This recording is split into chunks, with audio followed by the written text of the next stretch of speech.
안녕하세요. 크리스찬 독서실입니다. 오늘은 정광님의 성경이 만든 사람 백화점왕 워너메이커 두 번째 시간입니다.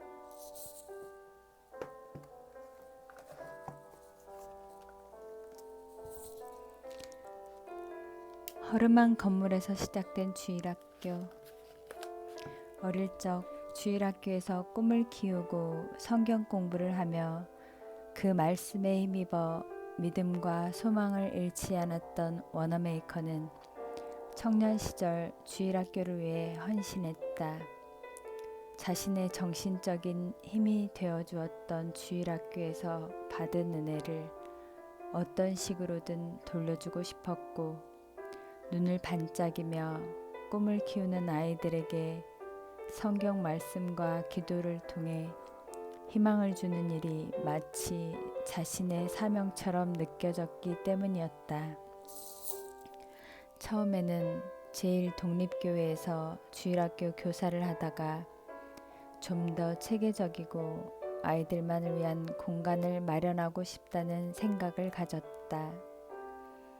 그런 생각을 결실로 맺은 때는 YMCA에서 사역을 시작하던 해인 1858년 2월 7일 눈이 많이 내리는 주일날 오후였다.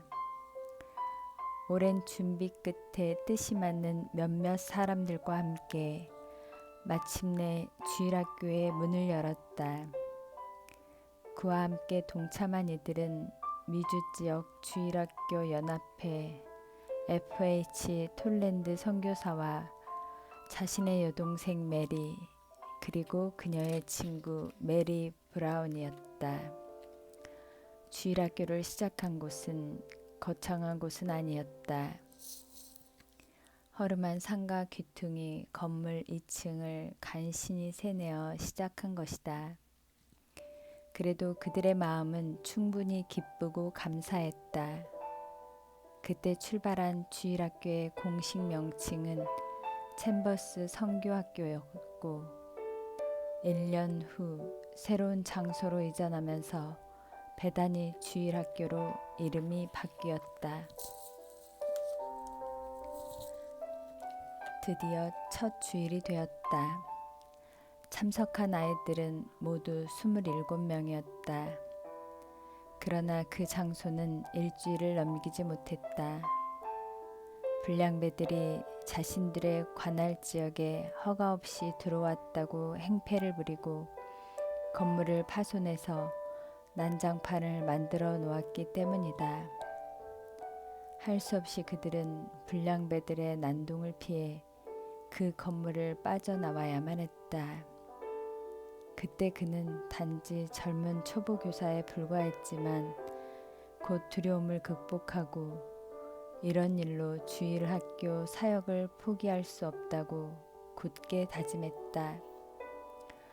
며칠 동안 건물을 찾아 돌아다녔고 마침내 2135 번호가 붙은 사우스 스트리트에 있는 상가 건물 2층 방을 발견하게 되었다.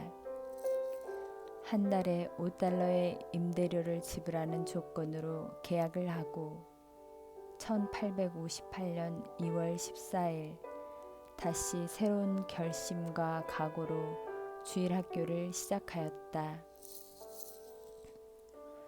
주일학교 장소는 허름한 상가 건물에 아무 시설도 갖추어지지 않은 상태였다. 강대상과 마이크는 말할 것도 없고 의자와 책상도 없었다. 어린이 사역에 필요한 피아노는 고사하고 풍금조차도 갖추지 못했다. 상가 건물 주인은 1층에서 신발 가게를 운영하고 있었는데 그 가게 창고에서 쓰다 남은 널판지와 벽돌 등을 구해 아쉬운 대로 주일학교를 시작했다. 교실에는 간간히 볼티모어 지역으로 가는 기차의 경적 소리가 들렸고 창문 밖의 풍경은 집 한 채 없는 황량한 벌판뿐이었다. 멀리 호수와 늪지대, 폐허로 버려진 벽돌 공장이 드문드문 보였다. 이렇게 황량한 대도시의 외곽 지역인 그곳은 종종 불량배들의 놀이터로 이용되곤 하였다. 이것은 누가 봐도 맨 땅에 헤딩하는 것과 다름없는 무모한 출발이었다. 그러나 워너메이커의 마음속에 타오르는 어린이들에 대한 사랑과 열정만은 어느 누구에게도 뒤지지 않았다. 매 주마다 새로운 아이들이 찾아왔다. 한 달 만에 그곳은 아이들로 가득 채워졌고 옆에 있는 방을 하나 더 세내야 했다. 그런데 한 달이 채 지나기도 전에 그곳도 너무 좁아져서 늦게 오는 아이들은 복도와 계단에 앉아 예배를 드리는 상황에까지 이르렀다. 아이들이 계속 늘어나자 결국 아래층 세 번째 방을 더 얻어 밀려드는 아이들을 위한 교실로 사용했다. 5개월이 지난 후 그가 임대한 상가 건물 안은 아이들로 북적대는 바람에 발 디딜 틈이 없었다. 할 수 없이 주인은 상가 건물 전체를 사용하도록 배려해 주었다. 나중에는 그것도 부족해서 상가 건물 주변에 천막을 치고 예배를 드리게 되었다. 더 이상 비좁은 공간을 보다 못한 주일학교 학생들의 부모들이 모두 힘을 합쳐 사우스 스트리트 끝에 정박되어 있는 낡은 배의 돛과 천막을 사용하여 커다란 천막 예배당을 만들었다. 이 예배당은 500명 정도가 앉아서 예배드릴 수 있는 넓은 공간이었다. 그해 8월과 9월에는 이 천막 예배당 안에서 주일학교 모임을 가졌다. 문제는 추운 겨울이었다. 겨울이 다가오기 전에 아이들이 함께 예배드릴 공간이 필요했다.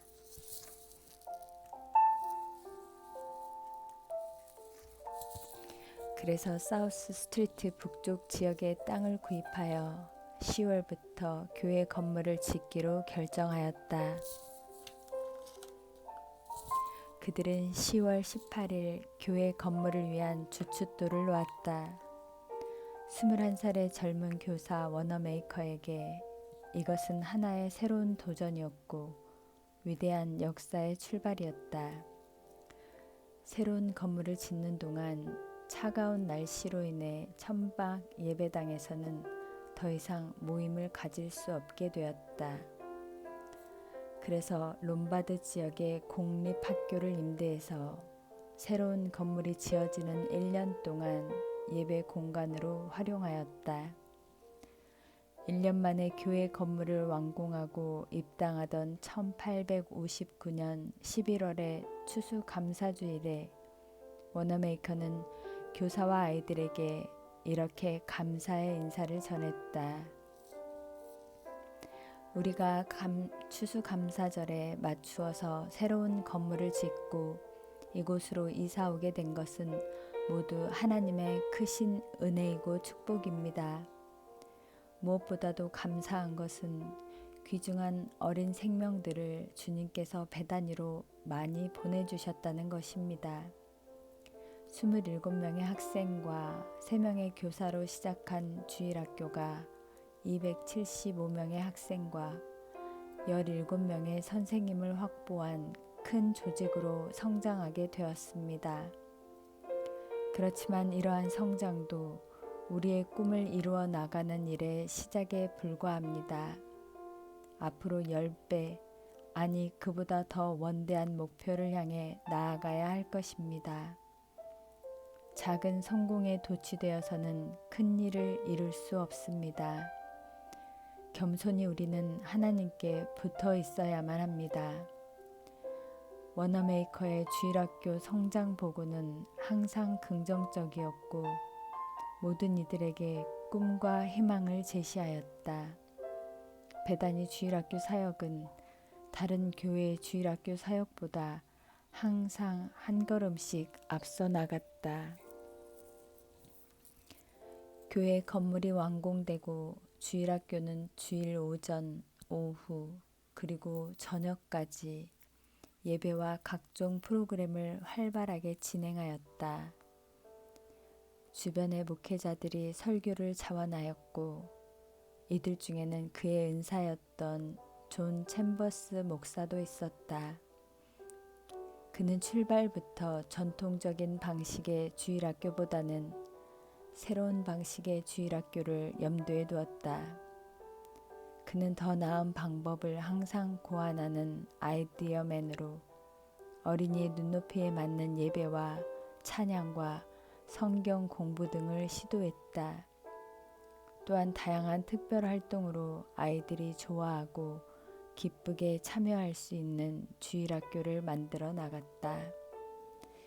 그는 탁월한 조직가이자 변화를 두려워하지 않는 개혁가로서 더 좋은 주일학교의 전통을 세우기 위해 많은 전통들 중에 좋은 것은 살리고 그렇지 않다고 생각되는 것들은 과감히 버렸다. 그는 먼저 예배의 변화를 시도하였다. 전통적인 예배는 분위기가 무겁고 침울하여 1시간 남짓 되는 예배 시간 동안 아이들이 하는 일은 고작 찬송 한 번 부르고 가만히 앉아 있다가 몸을 비틀며 돌아가는 일이 전부였다. 그러나 베다니 주일학교의 예배 형태는 모든 순서에 아이들이 직접 참여하도록 유도하였다. 그 당시는 교회에서 인쇄물을 접하기 어려운 시대였음에도 불구하고 워너메이커는 어린이 주보를 예쁘게 만들어 나누어 주었다. 성경 구절도 아이들과 함께 읽었고 설교도 아이들의 수준에 맞추어서 쉽고 재미있게 하려고 노력했다. 오래된 스타일의 느리며 단조롭고 무거운 찬송보다는 경쾌하고 신나는 찬송가를 불렀고 아이들이 좋아하는 복음성가도 많이 불렀다. 경건한 예배 시간에 가벼운 복음성가를 부른다고 어른들이 반대할 때마다 그는 이렇게 설득하였다. 이 찬양이 학생들을 신나게 만들어 열심히 신앙생활하게 만든다면 그렇지 못한 경우보다 훨씬 낫습니다. 어른의 눈으로 보지 마시고 아이들의 눈으로 봐주세요. 그러나 그는 복음성가가 잘못된 신학 원리나 해를 끼칠 수 있는 정서를 내포하고 있다고 판단되면 면밀히 검토한 후에 제외시켰다. 오르간도 교회에서 터부시되던 시대였지만 그는 코넷과 바이올린을 예배 시간에 사용하였고 1866년부터는 오케스트라를 동원하여 예배를 드렸다. 나중에 베다니 주일학교는 음악 전문가들로 하여금 직접 어린이들의 눈높이에 맞는 복음성가를 만들게 해서 불렀으며 최고의 음향시설까지 갖추었다. 예배당 의자는 둥그런 말발굽 모양으로 특별히 제작하여 학교별로 앉을 수 있도록 하였다. 이는 분반 공부의 효과를 높이고 아이들이 선생님에게 집중하도록 하기 위한 워너메이커의 아이디어였다. 선생님의 자리는 말발굽 의자의 중앙에 있고 아이들이 모두 선생님을 향하도록 되어 있어 교육 효과는 만점이었다. 반이 부흥해서 10명이 넘는 경우에는 새로운 학급으로 나누어지게 했다. 그렇게 해서 워너메이커의 주일학교 사역 말년에 베다니 주일학교는 1,200개가 넘는 학급이 운행되었고 교사의 숫자만 해도 보조교사와 서무를 포함해서 1,500명이 넘는 주일학교로 성장하였다. 그는 조직의 규제로 주일학교를 운영할 때 놀라울 정도로 다양한 조직을 만들고 새로운 프로그램을 개발하였다. 또한 학생들의 영적 상태를 면밀히 검토해서 초급반, 중급반, 상급반으로 분리시켜 관리하였다. 주일학교가 끝나면 서무들에 의해서 반별로 결석자와 세신자를 포함한 출석 보고서가 부장에게 매주 제출되었다. 교사들은 그 주간이 지나가기 전에 반드시 결석자와 세신자들을 신방해야 했다. 이렇게까지 하는 것은 워너메이커의 주일학교 철학인 어린이 한 영혼의 소중함 때문이었다. 후에 워너메이커가 최신부 장관으로 임명되고 한창 그 직책을 감당할 때 한 기자가 인터뷰한 내용은 우리의 가슴을 울리게 한다. 장관님은 큰 기업의 회장으로서 비즈니스뿐 아니라 국가에 대한 봉사자로도 눈코 뜰 새 없이 바쁜 것으로 알고 있는데 어떻게 4,000명이나 되는 주일학교 학생들을 돌보실 수 있습니까? 그러자 워너메이커는 지체 없이 이렇게 대답했다. 저에게는 주일학교가 가장 중요한 비즈니스입니다. 다른 비즈니스는 주일학교에 비하면 그저 하나의 일에 불과합니다. 45년 전에 저는 하나님의 약속을 확실히 믿었습니다. 먼저 그의 나라와 그의 의를 구하라. 그리하면 이 모든 것을 너희에게 더하시리라. 이 말씀이 저의 헌신의 비밀입니다. 너의 행사를 여호와께 맡기라. 그리하면 너의 경영하는 것이 이루리라.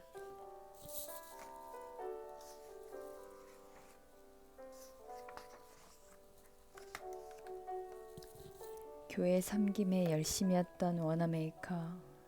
교회에서 믿음을 키우고 항상 성경을 가까이 했던 그는 청년 시절 YMCA의 정식 회원으로 그 누구보다도 활발한 활동을 했다. 처음 YMCA와 인연을 맺게 된 것은 타워홀 의류점에서 점원으로 일하던 19살 때였다. 그는 점심시간마다 짬을 내서 제니스홀에서 열리는 기도 모임에 참석했는데 그 기도 모임은 그에게 영적 활력과 위로와 안식을 제공해 주었다. 매일매일 모임에 빠지지 않고 나갔던 그는 혹시라도 가게 일에 소홀하다는 말을 듣지 않기 위해 이른 아침 가장 먼저 출근했고 다른 직원들이 다 퇴근한 후에도 늦게까지 남아 가게 일을 마무리했다. 엿새 동안은 타워홀 의류점과 YMCA 일로, 주일은 제1독립교회에서 교사로 헌신하는 일로 일주일 내내 바빴다. 노동과 교회 봉사 두 가지 일은 그의 삶의 전부였던 것이다. 그러던 어느 날 타워홀 의류점에서 일하던 워너메이커는 그만 피를 토하며 쓰러지고 말았다. 그는 급히 병원으로 이송되었고 담당 의사는 폐결핵 초기 단계로 당장 일을 그만두고 요양을 하지 않으면 생명이 위험하다고 진단했다. 타워홀의 베네트 사장은 그의 가정 형편을 잘 알고 있었기에 병원비가 들어있는 봉투를 내밀며 유급 휴가를 제안했다. 그러나 존은 고맙지만 수고한 이상의 대가를 받고 싶지 않습니다. 저축해 놓은 돈이 조금 있으니 그것으로 해결하겠습니다. 하며 베네트 사장의 제안을 정중히 거절했다. 의사의 충고대로 워너메이커는 모든 일을 정리하고 모처럼 몸과 마음의 쉼을 선택했다. 시카고와 미네소타의 한적한 지역에 머물며 요양의 시간을 보낸 그는 쉬는 동안 그 지역의 산과 강, 계곡과 초원 등 대자연 속에 묻혀 지내면서 차츰 건강을 회복하였다. 또한 성경을 깊이 묵상하며 하나님에 대한 믿음과 인생의 무한한 가치에 대해 귀중한 깨달음을 얻게 되었다. 요양기간에 YMCA 기도 모임에 써 보낸 편지는 그가 얼마나 신앙에 마음을 쏟았는지를 잘 보여주고 있다. 제 건강은 아주 많이 회복됐습니다. 주님께서 허락하신다면 곧 돌아가게 될 것입니다. 그리고 회복된 건강을 가지고 주님의 일을 할 생각입니다. 주님의 겸손하고 충실한 종이 되기 위해서는 여러분의 기도가 절실히 필요합니다. 다행히 워너메이커의 건강 상태는 호전되었고 얼마 뒤 집으로 돌아올 수 있게 되었다. 그런데 그가 다시 돌아간 곳은 타워홀 옷가게가 아니었다. 필라델피아 YMCA 유급 총무로 진로를 바꾼 것이다.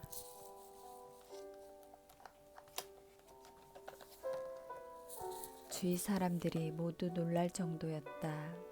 더 놀라운 사실은 필라델피아 YMCA 대표인 조지 H. 스미스가 침체된 YMCA 조직을 활성화시키기 위해 젊고 유능한 워너메이커를 그 당시로서는 고액 연봉인 $1,000에 영입한 것이었다.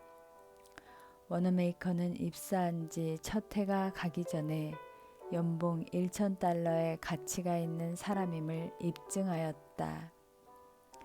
57명의 회원으로 시작한 YMCA 조직은 1년 만에 2,000명이 넘는 회원으로 급성장하였고 작은 그룹으로 시작한 기도 모임도 필라델피아에서 가장 큰 강당을 빌리지 않고서는 할 수 없을 만큼 거대한 단체로 발전하게 되었다. 워너메이커는 열정적이고 헌신된 리더로서 훈련 프로그램을 개발하고 단체를 체계적으로 관리했으며 강요하지 않으면서도 다른 리더들과 함께 팀워크를 이루는 리더십을 보여주었다. 그는 YMCA의 목적대로 청년들을 예수께로 인도하기 위해 성경을 바탕으로 한 영적, 정신적 상태를 개선하는 일에 혼신의 열정을 쏟았다. 그는 무엇보다 성경을 보급하는 일과 도시 전체의 성경 공부 모임을 개설하는 일에 앞장섰다. 이를 위해 그는 직접 교사들을 모집하고 그들을 훈련시키는 일에 힘썼다. 당시 필라델피아는 산업화와 도시화의 영향으로 무작정 시골을 떠나 일자리를 찾아 도시로 모여드는 젊은 층들로 인해 급팽창하고 있었으며 이로 인한 심각한 부작용들이 사회적인 병폐로 대두되던 시기였다. 도시의 부패하고 타락한 환경에 쉽게 유혹되어 방황하는 젊은이들이 무수히 늘어났다. 많은 교회들이 이러한 문제점들을 인식하고는 있었지만 몰려드는 젊은이들을 이끌기에는 준비가 부족한 상태였고 젊은이들도 기존 교회에서 행하는 종교 모임들에 대해서는 그다지 매력을 느끼지 못했다. 그런데 워너메이커의 지도 아래 YMCA 리더들은 이들을 불러 모아서 신앙 교육과 다양한 생활 훈련 프로그램으로 그들의 삶을 변화시켰다. 그 가운데 워너메이커는 금주, 금연, 서약 운동을 전개해 수천 명의 젊은이들이 이 운동에 참여하도록 하였다. 그는 링컨 대통령의 사진과 함께 링컨이 기록한 술과 담배 해악을 알리는 문구가 인쇄된 전단지와 금주, 금연 서약서를 직접 만들어 젊은이들에게 나누어 주면서 금주 금연 운동에 동참할 것을 호소하였다.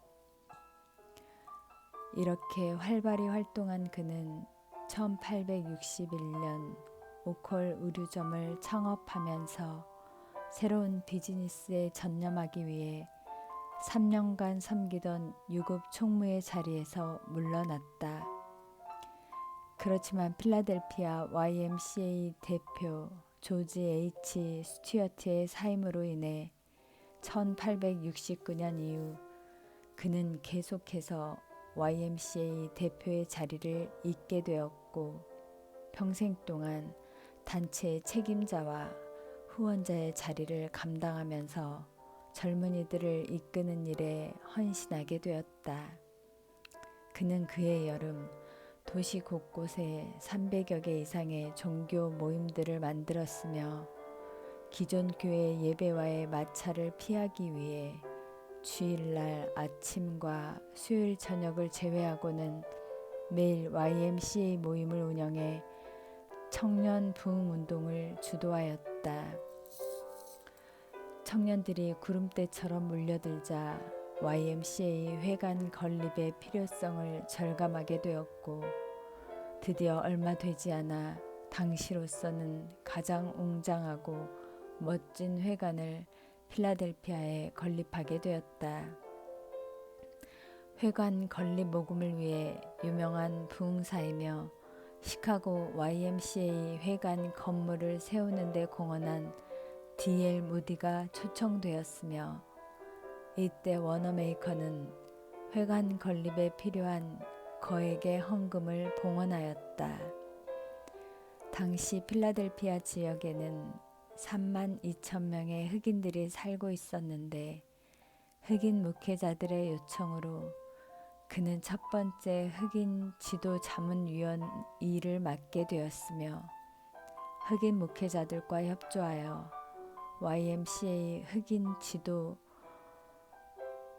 지부도 창설하게 되었고 물론 건물을 구입하는 데 드는 비용도 흑인들을 위해 선뜻 내놓았다. 그는 1871년과 1875년 런던으로 건너가서 YMCA의 창설자 조지 윌리엄스를 만나 그와 교제하며 깊은 영향을 받았고 1894년에는 영국 런던에서 열린 YMCA 50주년 기념 행사에 연사로 초청되어 말씀을 전했으며 그곳에서 빅토리아 여행에 초대를 받는 영광도 누렸다. 그는 시간이 흐를수록 젊은이들을 변화시킬 수 있는 사역의 장으로 YMCA를 강하게 신뢰하였다. 그는 필라델피아에 구세군 건물을 지어주면서도 그 단체가 복음의 진리에서 벗어나는 경우 소유권을 YMCA로 이양한다는 문서를 법적으로 명시한 것만 보아도 어떤 단체보다 YMCA를 신뢰한 것을 알 수 있다. 1900년 12월 10일자 편지글은 이 사실을 잘 뒷받침해 주고 있다. 나는 지난 40년 동안 YMCA의 참여와 주의 깊은 관찰을 통하여 감히 말할 수 있다. 나는 YMCA가 젊은이들에게 주었던 그 많은 혜택과 활동들을 줄 수 있는 단체가 또 있는지는 잘 모르겠다. 그동안 YMCA는 모든 면에서 철저하게 개방적이고 합리적이었으며 도시의 모든 젊은이들에게 건전한 생활의 중심지 역할을 해왔다. 안내자의 역할을 하는 YMCA가 없다면 이것보다 더 큰 손실은 없다고 나는 믿는다. 그는 YMCA 사역의 중요성을 인식하고 이 운동을 널리 보급하기 위해 이 일에 깊이 관여하였고 가능한 많은 모임에 참석했으며 시간과 물질로도 헌신하였다. 그는 미국의 필라델피아뿐만 아니라 서울, 동경, 북경 모스크바, 그리고 인도의 마드리스, 캘커타 등 세계 각국에서 YMCA 빌딩을 건축하는 일에 자신의 사업을 통해 모은 거액의 돈을 아낌없이 기부하였다. 1922년 당시 YMCA 총재인 존 R. 모토는 워너메이커가 임종 직전 러시아를 위해 YMCA 건물을 기증했다는 소식을 전해 듣고 흥분해하며 주변 사람들에게 이렇게 외쳤다.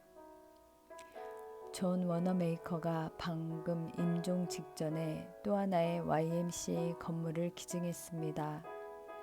벌써 그가 세계 각국에 YMCA 건물을 지어주는데 봉헌한 기부금만 자그마치 20만 달러가 넘습니다.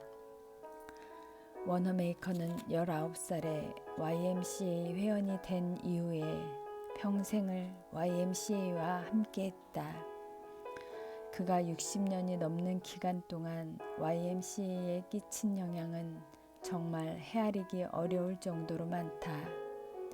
그는 YMCA를 통해 자신을 주님께 헌신했고 젊은이들에게 믿음과 꿈과 희망을 나누어 주었으며 YMCA 빌딩들을 전 세계 곳곳에 세웠다. 작은 모임에 불과했던 YMCA를 세계적인 명성을 가진 단체로 높이 끌어올린 것이다. 선한 일을 행하고 선한 사업에 부하고 나눠주기를 좋아하며 동정하는 자가 되게 하라.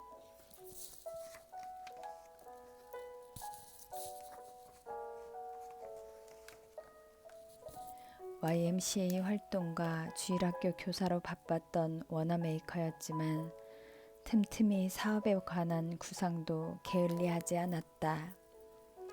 어릴 적 자신이 장래 희망으로 택한 사업가의 꿈을 놓칠 리가 없었던 것이다.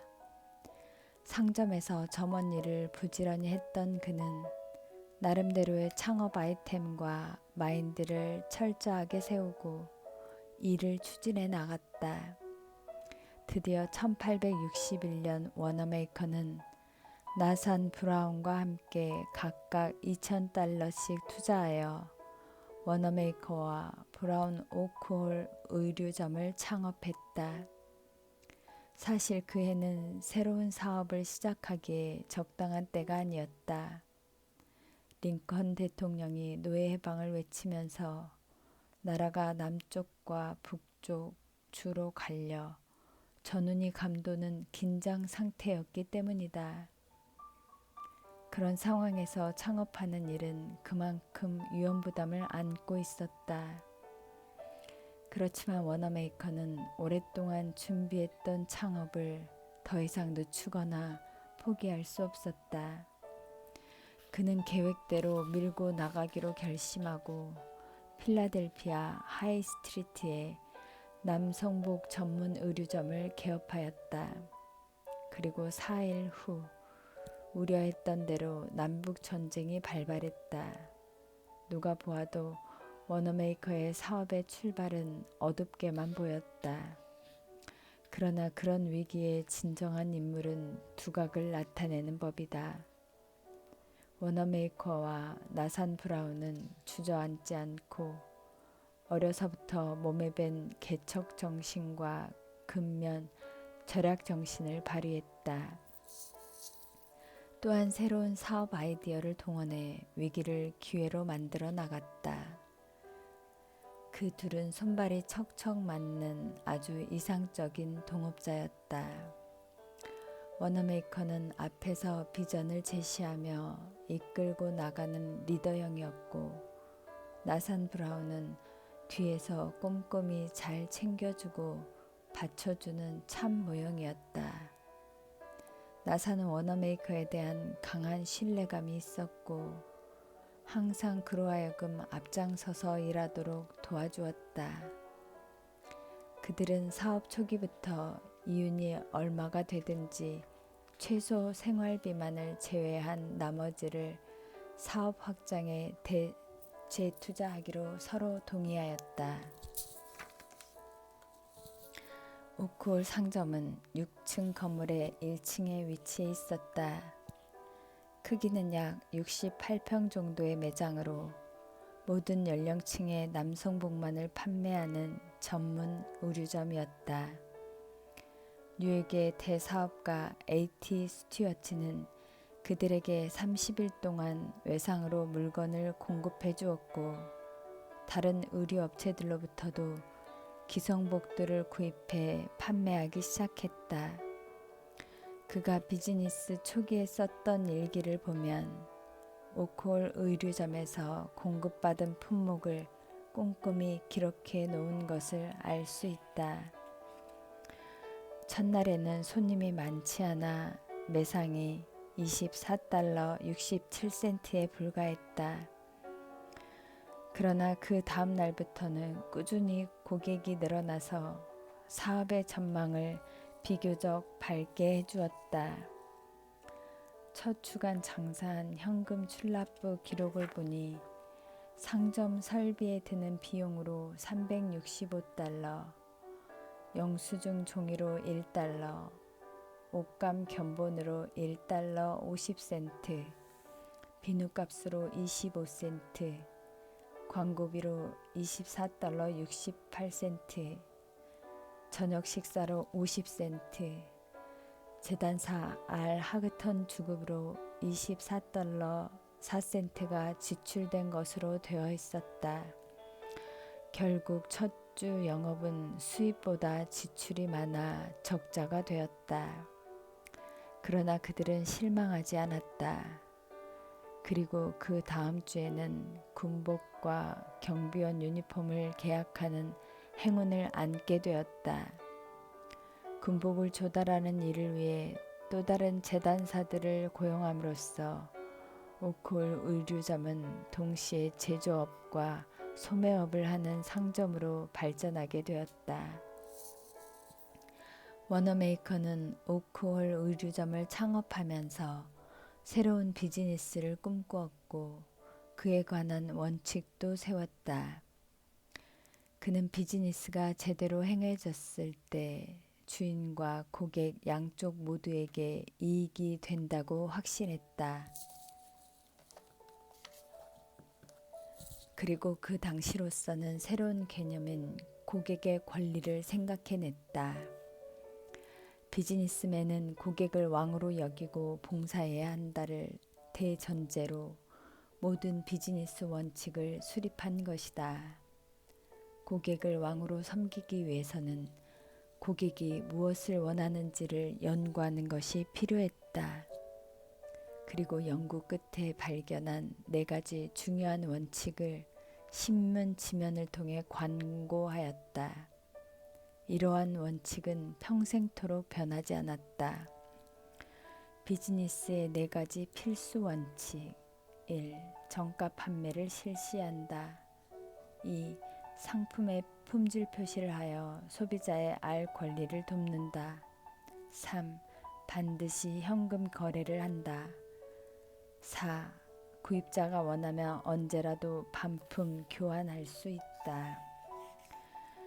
당시 의류업계에서는 상품의 가격을 표시하지 않는 것이 일반적인 관행이었다. 상업윤리, 특히 거래 유통은 문란하기 짝이 없어 물건을 사고 파는 사람들이 서로를 믿지 못했다. 상점 주인은 애초부터 가격을 높이 부르고 고객은 그 가격을 애누리하기 위해 흥정하느라 자주 실랑이가 벌어졌다. 장사꾼들은 의뢰 고객을 속이려 하는 것으로 의심받았기 때문에 고객들은 무조건 물건값을 깎지 않으면 자신이 손해를 입는다고 생각했다. 그래서 주인이 부른 값의 절반도 안 되는 가격에서부터 흥정을 시작하는 일이 다반사였다. 결국 판매자와 구매자 모두에게 물건을 사고 파는 일은 너무나 피곤하고 유쾌하지 못한 일이 되어버렸다. 워너메이커는 이러한 폐단을 눈여겨보다가 누구나 똑같은 가격에 서로 신뢰하고 물건을 구입할 수 있는 정가 판매 제도를 도입하였다. 더욱 파격적인 것은 구매한 물건이 만족스럽지 않으면 돈을 100% 환불해 주겠다는 것이었다. 다른 비즈니스맨의 입장에서 보면 이런 정책은 이윤 추구와는 너무나 거리가 먼 허황된 것이었다. 당시에는 물건을 한번 샀으면 그것으로 끝나는 것이지 물건을 교환해 준다는 것은 상상할 수조차 없었다. 그러한 시대의 워너메이커의 상점에서 이런 새로운 제도를 시도하겠다고 나선 것은 하나의 비즈니스 혁명과도 같은 것이었다. 많은 상점 주인들은 그의 광고를 보고 비현실적이고 허황된 과대 광고라고 조롱하고 비웃었다. 어떤 상점 주인도 그의 원칙과 행동을 순수하게 받아들이려 하지 않았다. 그렇지만 고객들은 그의 신문 광고를 보고 호기심이 일어났다. 워너메이커의 광고가 사실인지를 확인하고 싶은 마음에 오크홀 의류점을 하나둘씩 찾기 시작했다. 그리고 광고가 사실임이 확인되면서 그곳을 찾았던 고객은 다시 워너메이커의 상점을 찾았고 그들의 사업은 빠른 속도로 성장하기 시작했다. 68평의 상점은 건물 2층으로까지 확장되는 데 이르렀다. 첫날 $24 67센트에 그친 수입이 그 해가 지나기 전에 $24,000를 훌쩍 넘겼고 10년이 지났을 때는 연 매출의 $200만 넘는 큰 사업으로 비약적인 성장을 이루어냈다. 작은 상점이 43명의 세일즈맨, 70명의 재단사, 그리고 20명의 일반 점원들을 둔 큰 사업체로 도약한 것이다. 워너메이커와 나산 브라운의 동업은 1868년 나산 브라운이 젊은 나이에 세상을 떠나면서 끝나게 되었다. 이제부터는 워너메이커 혼자 그 사업체를 이끌어 나가야 되는 상황이었다. 그는 두 사람이 처음 7년 동안 함께 이룬 성공을 잊지 않기 위해 동업자의 이름이 들어간 워너메이커와 브라운 오크홀이란 상호를 계속적으로 사용하였다. 그리고 존 워너메이커라는 자신의 이름만을 사용하게 된 것은 다음 해인 1869년 체스넛 스트리트에 두 번째 상점을 오픈하면서부터였다. 이때부터 워너메이커라는 그의 이름이 많은 사람들에게 알려지기 시작했다. 그는 고객을 왕으로 섬기고 더 많은 서비스와 친절을 제공하기 위해 노력하였다. 고객이 물건을 구입하든 하지 않든 상관없이 자유롭게 물건을 구경할 수 있도록 배려했다. 당장 구입할 물건이 없더라도 상점에 들어오는 것이 부담되지 않도록 친절하게 대해주었다. 그런 손님들은 바로 미래에 자신이 고객이 될 수 있다고 생각했기 때문이다. 게다가 모든 방문객들이 더욱 편안함을 느끼도록 하기 위해 상점 안에 만남의 장소를 만들어 휴식 공간도 제공하였다. 비즈니스가 더 성장하자 소지품을 맡기는 보관소, 전화기까지 설치하여 내 집과 같은 안락함을 누릴 수 있게 하는 등 서비스를 지속적으로 확대하였다. 그는 직원들에게 다음과 같은 말을 자주 했다. 우리는 광고한 대로 최고의 친절과 서비스를 제공해야 합니다. 고객들에게 품질을 정확하게 말해주고 잘 어울리지 않는 옷을 이빨림으로 강매해서는 안 됩니다. 만약 그런 대우를 받고 그들이 가정으로 돌아가면 한마디씩 불평할 것이고 그 손님들은 다시 이곳으로 오지 않을 것입니다. 그는 사업 초기에는 직원들이 물건 파는 것을 도와주는 등 직원들과 함께 매장에서 일을 하다가 사업이 커지면서 매장 일을 판매원들에게 맡겼다. 그렇지만 그는 수시로 판매원들의 서비스와 친절을 확인하기 위해 매장 문 앞에 서 있는 버릇이 생겼다. 고객이 출구 쪽으로 오면 그는 고객에게 쇼핑이 만족스러웠는지, 판매원이 고객에게 친절하게 대했는지, 그리고 감사의 말을 하며 다시 오라고 권유했는지를 묻곤 했다.